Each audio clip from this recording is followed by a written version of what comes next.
The way you spend the first 60 minutes of your day is not just a routine, it's a neurological setup. Every input your brain receives in that window actively shapes your cognitive state, your stress hormones, and your capacity to focus for the next 8 hours. Most people hand that window over immediately, to their phone, to notifications, to other people's demands. The 5 habits on this list are what high performers do differently, and the science behind each one is more compelling than the habit itself. Welcome to Top 5 Zone. This list isn't about waking up at 4 in the morning or following a 2-hour ritual. These are 5 specific research-supported habits that take very little time and have an outsized effect on how the rest of your day goes. Subscribe if you want more breakdowns like this every week. Let's get into it. Habit number 5. Waking at a consistent time every day, including weekends. This one gets dismissed because people assume it's just about discipline, or that it only matters if you're waking up early. Neither is accurate. The reason consistent wake time is on this list isn't about the time you wake up. It's about what consistency does to your circadian rhythm and what your circadian rhythm does to every other biological system in your body. Your circadian rhythm is a 24-hour internal clock that regulates hormone release, body temperature, digestion, immune function, and cognitive performance. When you wake at wildly different times across the week, or 6 on weekdays, 9 on weekends, you create what sleep researchers call social jet lag. Your biological clock is constantly resetting, which means your cortisol peak, your melatonin suppression, and your period of peak cognitive performance are all shifting unpredictably. Studies have found that social jet lag is associated with increased fatigue, worse metabolic health, higher rates of depression, and measurably reduced cognitive performance. Waking at the same time every day anchors the entire system. It doesn't have to be early, it has to be consistent. Habit number 4, getting sunlight into your eyes within the first 30 minutes of waking up. This is one of the most well-supported and most underused tools in behavioral neuroscience, and it costs nothing. The mechanism was explained in detail by Stanford neuroscientist Andrew Huberman, whose work on the photoreceptors in the eye has brought significant attention to how morning light exposure regulates the entire hormonal cascade of the day. When low-angle morning light, the kind you get outside within 30 to 60 minutes of sunrise, hits the specialized photoreceptors in your lower retina, it triggers a precise cortisol pulse. This cortisol spike is not the stress cortisol that comes from anxiety or a difficult conversation. It's the cortisol that signals wakefulness, readiness, and focus. It also sets a timer in your brain for when melatonin will be released that night, meaning morning light exposure directly improves your ability to fall asleep 14 to 16 hours later. The key is that it has to be outdoor light, or at minimum light, from near a window without glass blocking it. Indoor lighting is typically 10 to 50 times too dim to trigger the same response. 10 minutes outside in the morning without sunglasses is enough. It's a small habit with a systemic biological payoff. Habit number 3, moving your body before you start working. This doesn't mean an hour at the gym, though that's certainly effective. Even 20 minutes of moderate intensity exercise in the morning produces measurable cognitive benefits that last for 2 to 3 hours afterward. And the mechanism behind it is one of the most interesting findings in modern neuroscience. Exercise triggers the release of a protein called BDNF, brain-derived neurotrophic factor. BDNF acts like fertilizer for neurons.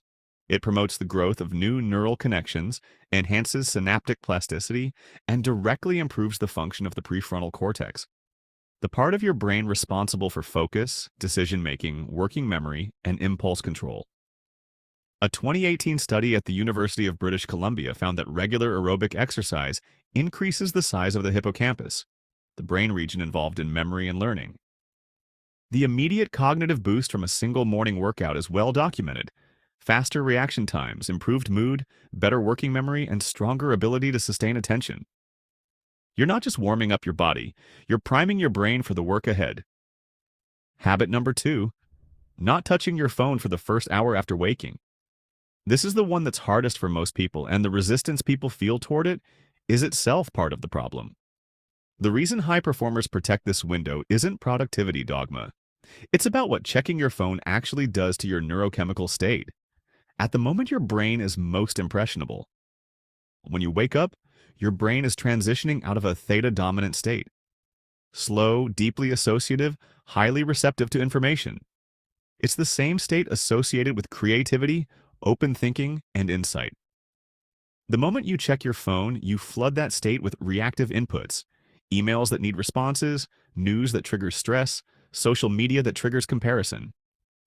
Your brain immediately shifts into a reactive stimulus response mode that is neurologically very different from the intentional goal-directed mode required for high-level work. Research on ego depletion, the concept that decision-making capacity is a finite daily resource, suggests that the inputs you process first shape the cognitive and emotional tone of everything that follows. The people who consistently do their best work are almost universally protective of this morning window. They don't check messages until they've already done something on their own terms first. And the number one morning habit that separates high performers from everyone else, written intention setting. Not journaling, not affirmations. The specific practice of writing down, by hand, the 1 to 3 most important things you need to accomplish that day before you do anything else. This habit is deceptively simple, and the research on why it works at such a disproportionate level compared to its time cost is genuinely compelling.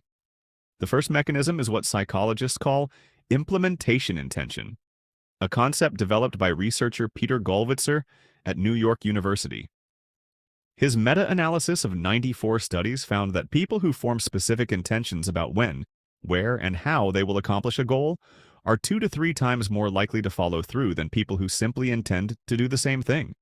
Writing your priorities for the day is a form of implementation intention. It converts a vague desire into a concrete commitment. The act of writing by hand, not typing, encodes information more deeply in the brain and creates a stronger sense of ownership over the plan. The second mechanism is protection against what productivity researchers call reactive work, the default mode most people operate in, where they respond to whatever comes at them rather than pursuing what actually matters. Studies consistently show that people who do not explicitly set priorities before engaging with email and messages spend the majority of their day on low-value reactive tasks, while their important work goes undone. The written list acts as an anchor. When you've committed to paper what matters most, you return to it throughout the day.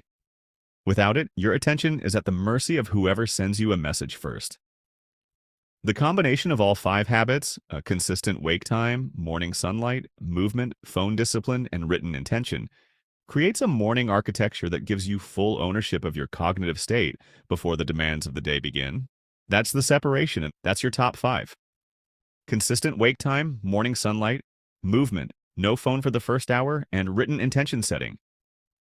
None of these require an alarm at 4 a.m. or a 2-hour routine. They require intention. If you pick just one from this list and build it for 30 days, the one with the highest return on time invested is number 1. Start there. Drop a comment with which habit you already do and which one you're going to add. Subscribe to Top 5 Zone and we'll see you on the next list.